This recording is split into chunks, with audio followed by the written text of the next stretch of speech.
بسم الله الرحمن الرحيم نحمده ونصلي على رسوله الكريم. لکه څنګه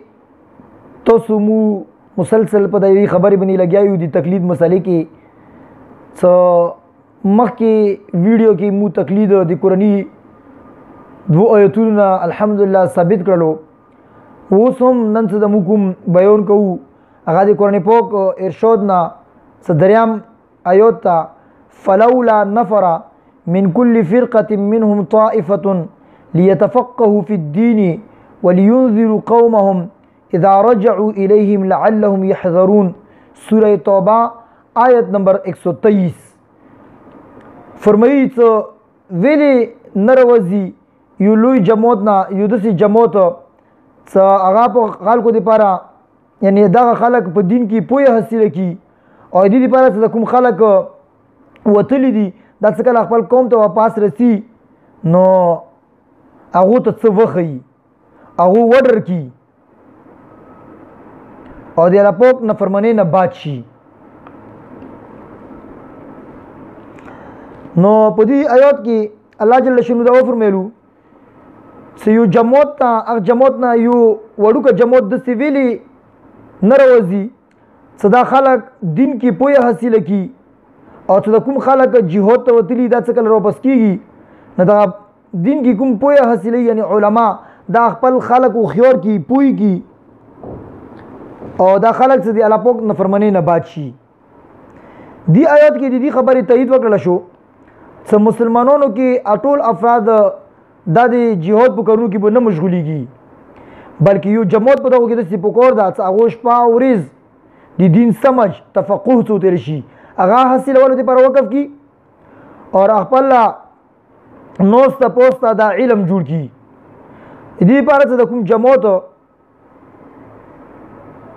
چې دغو خلکو ته احکام شریعت ښیي چې د کوم خلک خپل ځان علم دپاره نشي فارغولی نو پکار دغه چې یو جماعت ته فارغ وي چې هغو شپه او ورځ علم دپاره او فقه دپاره تفقه فی الدین دپاره ځان فارغ کړي نو چې د کوم خلک فارغ نه وي دغو خلکو ته دغو دین بیا وښیي. نو دې آیت نه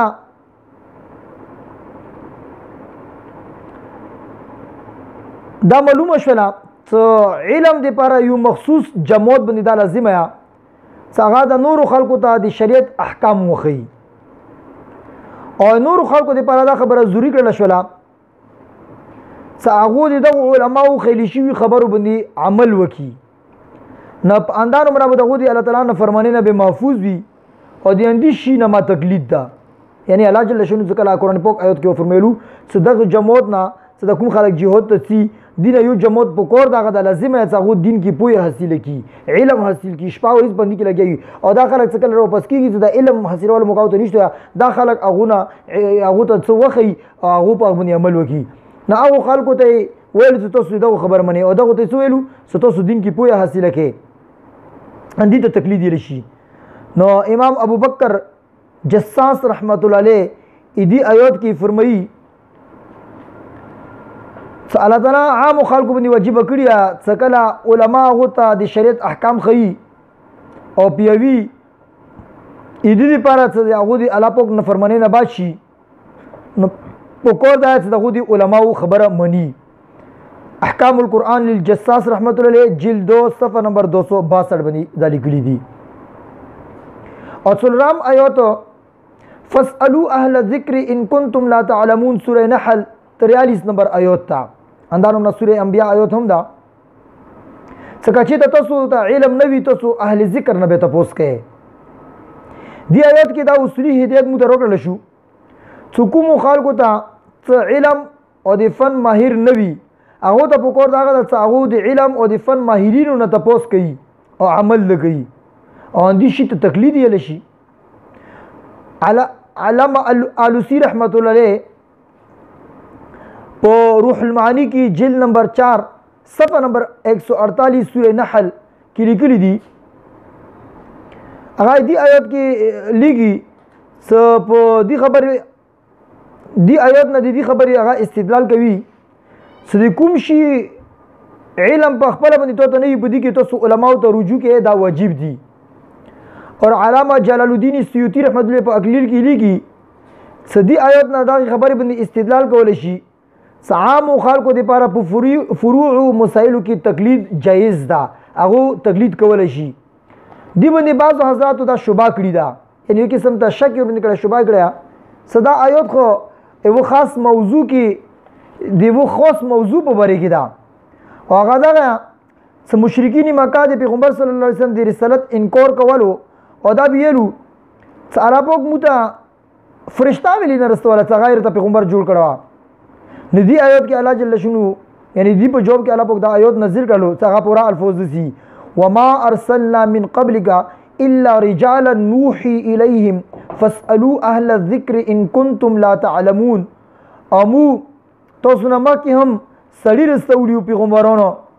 څنګه باندې بمو وحی نزل ولې او کچې ته تاسو ته دې خبرې پاتې نه وي به تاسو اهل ذکر نه تاسو کې اهل ذکر نه مراد بعضی مفسرین یې علما دي او علما دي اهل کتاب او بعضی څنګه اهل کتاب دي څوک د پیغمبر صلی الله علیه وسلم په زمانه کې مسلمان شيو او بعضی څنګه اهل قرآن یعنی مسلمانانو نه مراد دي اور مطلب دا غدا صدا ټول حضرات اندي حقیقت نه واقف دي هغه ته دا پاتې ده نو لکه څنګه مخکینی انبیاء کرام علیهم الصلاۃ والسلام بشرو هغه کې یو پیغمبر هم فرشتانه وا لہذا د آیات دی سیاق او سباق نه دی تقلید اور دی اجتهاد مفهوم متعلق نه ده د کوم کاسه شبا کوي هغه انده غي نو د دې جواب دا غدا د دې آیات دلالت النص په تور باندې د تقلید په مفهوم دي د دلالت کوي اهل ذکر خو چای دینه چوک مراد وی خو دې طرف ته رجوع کول حکم غوښ شو کنه یعنی کوم خلق نو واقف دي هغه ته دا خبره وکړل شوله چې واقف خلکو طرف ته تاسو رجوع کې اندا اصول دي چې هغه طرف ته دا آیات رهنمایي کوي او اندی باندې اندی نه د تقلید استدلال کول شي او دا خبره مکه هم وضیح کړیا چې د اصول تفسیر او د اصول فقه دا مسلمه قاعده ده العبره بعموم اللفظ لا لخصوص المورد یعنی اعتبار هغه د آیات عمومي الفاظ باندې کول شي نه کې خاص نو دې صورت کې کوم شي دی پر د آیات نازل شویا لہذا د آیات نزول اگر چې خاص مشرکین مکه ته جواب ده لیکن چونکه په دې الفاظ عام دي دې وجنه دا اصول بشک ثابت شولو څو کوم خلق په خپل باندې علم نه لري هغه ته په کو دا غایت هغه اهل علم طرف ته رجوع کی اور اندی ته تقلید لشي نو خطیب بغدادی رحمت الله علیه فرمایي سپوت شو مسله دی تقلید چا دی پر جایز ده نه دا عامی سړي دی پر څنګه احکام شرعیه په طریقې باندې نه پی نه هغه دی پر جایز ده څنګه دی عالم تقلید وکي او دی هغه په قول باندې عمل وکي دی وجه الله تعالی دا فرمایلو فاسالوا اهل الذکر ان کنتم لا تعلمون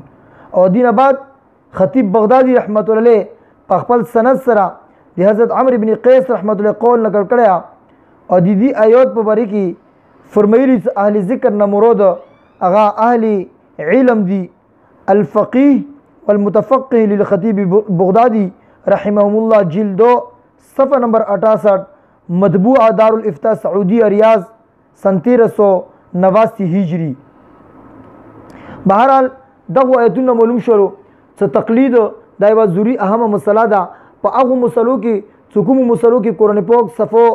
هغه نه مت معلومات نه ملي یعنی مسلې نه معلومیږي او کوم مسلو کې مت حدیث هم صفو نه معلومیږي او څوک خلکو تعالی پاک فهم ورکړیا پوهه ورکړیا بصیرت ورکړیا طاقت ورکړیا استعداد او قوت ورکړیا چې هغه استنباط کول شي اجتهاد کول شي نه هغه ته حکم د استنباط او اجتهاد ده او څوک چې د موږ د خلک په دې زمانه کې څنګه استنباط او اجتهاد نشي کولا هغه د پر حکم د تقلید ستو دغه مسلو کې علماو نه تاسو کوي نه هم